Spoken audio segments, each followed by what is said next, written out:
বিখ্যাত যোগ গ্রন্থ শিবসংহিতা দীর্ঘদিন ধরে পাঠ এবং আলোচনা চলছে। শিবসংহিতার এর আগে 24 পর্ব পর্যন্ত আলোচনা হয়েছে। সেই 24 পর্বে শিবসংহিতার প্রথম পটল, দ্বিতীয় পটল এবং তৃতীয় পটলের 90 থেকে 101 শ্লোকের অনুবাদ সম্পর্কে আমরা শুনেছি, আলোচনা করেছি। 100তম শ্লোকে আমরা দেখেছি যে প্রাণায়ামের পরে কিভাবে আসন আমাদের শরীরকে শুদ্ধ ও শক্তিশালী করবে তার বর্ণনা রয়েছে। কেন শরীরকে সুস্থ এবং শুদ্ধ করতে হবে? না, মানুষের শরীর পেয়ে একটি মাত্র লক্ষ্য, তা হল আত্মজ্ঞান লাভ করা বা শিবজ্ঞান লাভ করা বা পরম চৈতন্য পরমাত্মাকে লাভ করা। দীর্ঘ আলোচনা জুড়ে এই সম্পর্কে আমাদের বিভিন্ন তথ্য এসেছে, বিভিন্ন কিছু আমরা জেনেছি। আজকের আলোচনায় একেবারেই বিভিন্ন আসন সম্পর্কে আমরা জানব। আমরা একেবারেই শিবসংহিতার তৃতীয় পটলের শেষের দিকে এসে দাঁড়িয়েছি, শেষ পর্বে এসে দাঁড়িয়েছি। তো এখানে 100 এবং 101তম শ্লোকে যা ছিল তা হল যে বিভিন্ন তন্ত্রে শিব, স্বয়ং শিব 84 রকম পৃথক পৃথক আসনের কথা বলেছেন। এর মধ্যে কেবল 4টি আসনকে তিনি শ্রেষ্ঠ বলে বেছে নিয়েছেন। সেই 4টি আসন হল সিদ্ধাসন, পদ্মাসন, উগ্রাসন ও স্বস্তিকাসন। এরপরে আসব সিদ্ধাসন কিভাবে করতে হবে তার নিয়ম এবং ক্ষণ, কাল ইত্যাদি ইত্যাদি নিয়ে। এটুকু বলে রাখি যে প্রত্যেকটি আসন বা প্রাণায়ামের শেষে আমি চেষ্টা করব কোনো অথেন্টিক ভিডিও লিংক দিয়ে দেওয়ার, যাতে শ্রোতা এবং দর্শকদের সেই আসনটি সম্পর্কে একটা ধারণা জন্মে। তবে আবারও সেই কথারই পুনরাবৃত্তি করব যে সদা সর্বদা দক্ষ কোনো গুরুর কাছে, যোগ গুরুর কাছে এগুলো শেখার প্রয়োজন আছে। যাই হোক, আজকের আলোচনায় আমরা আসব সিদ্ধাসন সম্পর্কে বিভিন্ন কথা। সিদ্ধাসন কিভাবে করতে হবে বা তার নিয়ম কি, এ সম্পর্কে বলা হচ্ছে 102 থেকে 103 নম্বর শ্লোকের অনুবাদে। বলা হচ্ছে, যোগ তত্ত্বজ্ঞ যোগী বামপদের গুল্ফ দ্বারা যত্নপূর্বক যোনি মানে হচ্ছে লিঙ্গ ও গুহ্যদের দেশের মধ্যস্থলের অংশ নিপীড়নপূর্বক দক্ষিণ পদের মূলদেশে ব্র্যাকেটে যাহা লিঙ্গদ্বারবদ্ধ হয় এইরূপভাবে ব্র্যাকেট ক্লোজ লিঙ্গের উপরে রাখিবেন এবং সংযত ইন্দ্রিয় ও স্থিরকায় হইয়া ভ্রু মধ্যে স্থির দৃষ্টি রাখিবেন। বিশেষত নির্জনে চাঞ্চল্য শূন্য হইয়া এ প্রকারভাবে বসিতে হইবে যে শরীরের কোনো ভাগ যেন বক্রতাপন্ন না হয়।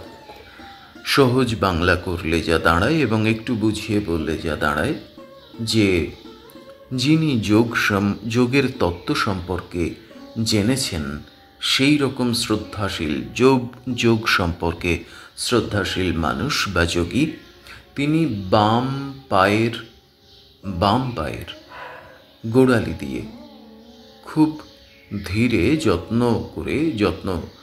ধীরে সুস্থে যোনি, যোনির বা বলা যেতে পারে লিঙ্গ গুচ্ছ দেশের যে মধ্যস্থল, সেই জায়গায় বাম পায়ের গোড়ালিকে স্পর্শ করাবেন, টেনে নেবেন এবং নিপীড়ন মানে অত্যাচার নয়, নিপীড়ন মানে স্পর্শ করানোর কথা বলা হচ্ছে, করে দক্ষিণ পদের মূলদেশ, এবারে ডান পায়ের যে আমাদের গোড়ালি, সেইটা মূলদেশ মানে গোড়ালি, সেটা একেবারে লিঙ্গে, আমাদের লিঙ্গের যে স্থান তার কাছে আবদ্ধ করতে হবে, বদ্ধ করতে হবে, নিয়ে আসতে হবে। এবং এইভাবেই তিনি বসবেন। বসে সংযত ইন্দ্রিয় হয়ে, সংযত চিত্ত, সংযত ইন্দ্রিয় হতে হবে। চাঞ্চল্য থাকলে চলবে না, একেবারে অচঞ্চল হতে হবে।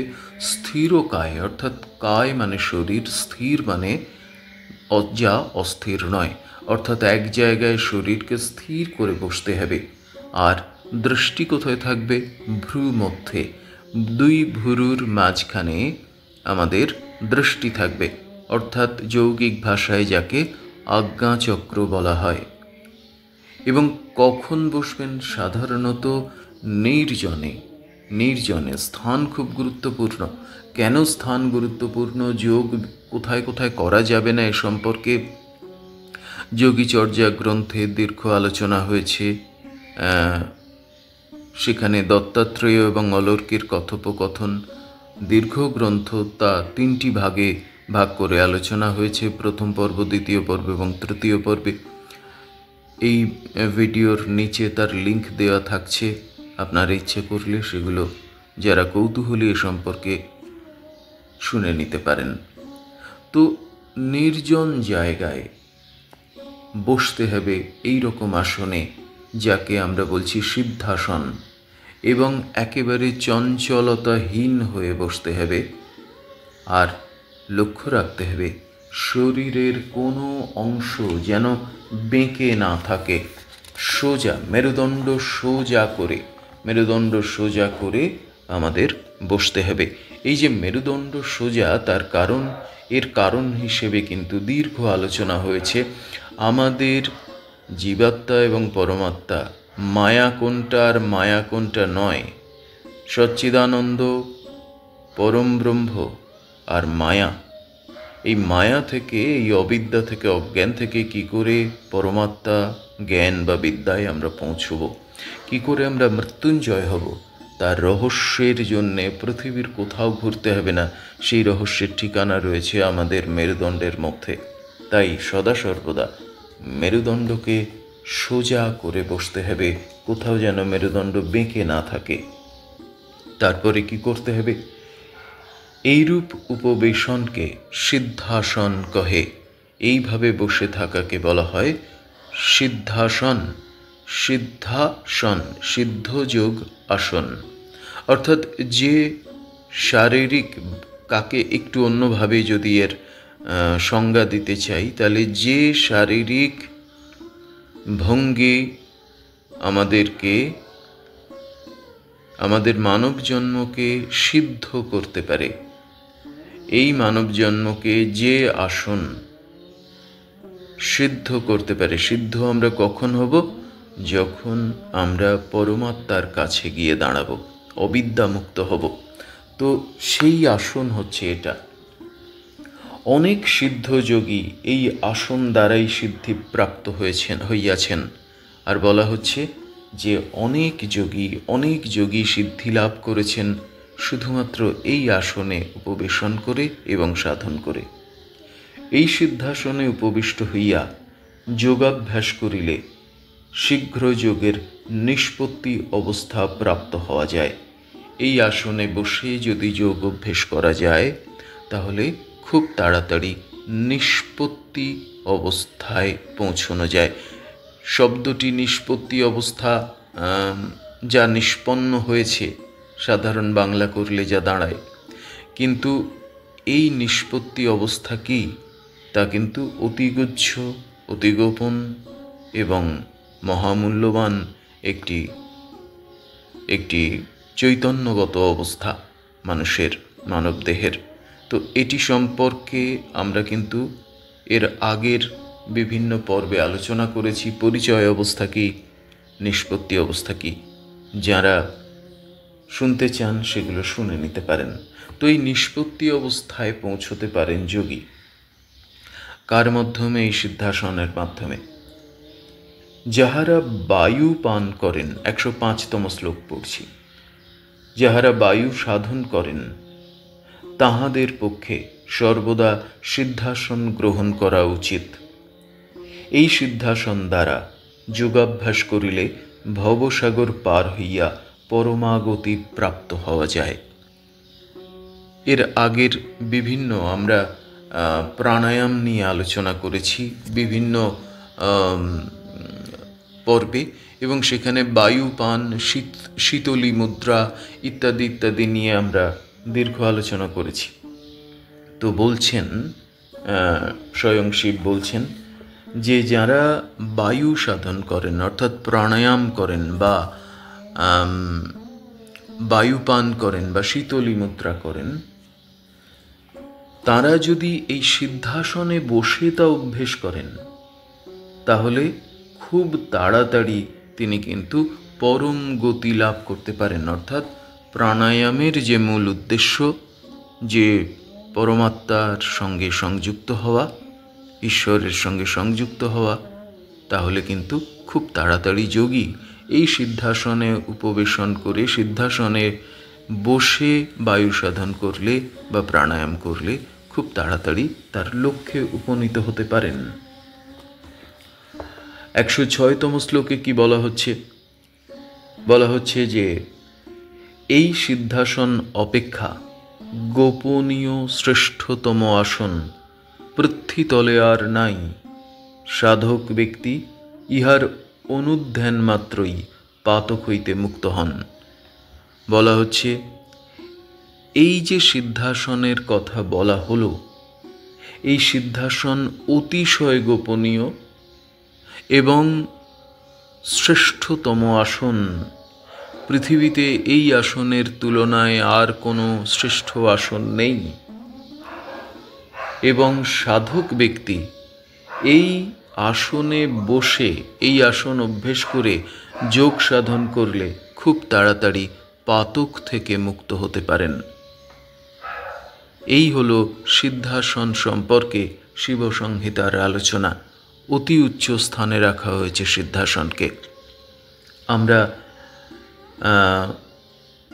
এর পরের যে আলোচনা তা কিন্তু পদ্মাসন সম্পর্কে আলোচনা, এবং পদ্মাসনের ক্ষেত্রে আমরা দেখব যে 107 নম্বর শ্লোকে পদ্মাসন সম্পর্কে আলোচনা করা হচ্ছে। পদ্মাসন অবশ্য আমরা পরের পদ্মাসনের উপকারিতা কি এটা সম্পর্কে আমরা পরের এপিসোডে আলোচনা করব, পরের পর্বে আলোচনা করব। এটুকু বলে রাখি যে সিদ্ধাসন কেমন হওয়া উচিত সে সম্পর্কে আমরা জানলাম। আমি কোনো অথেন্টিক ভিডিও যা অন্য চ্যানেলে আছে সেই রকম কোনো ভিডিও লিংক এই আলোচনার শেষে শেয়ার করব, আপনারা সেখান থেকেও দেখে নিতে পারেন, তাতে একটা ধারণা হবে সিদ্ধাসন সম্পর্কে। তো আমরা আলোচনা করছি বিখ্যাত গ্রন্থ শিবসংহিতা। আজকের এই পর্বে 25তম পর্বের আমরা আলোচনা শুনে নিলাম যোগ আসন সিদ্ধাসন সম্পর্কে। সকলের সুস্থতা আসুক, মানসিক শান্তি আনন্দ আসুক, সুস্থিরতা আসুক, এবং পরম ব্রহ্ম শিব আমাদের সকলের প্রতি কৃপা বর্ষণ করুন।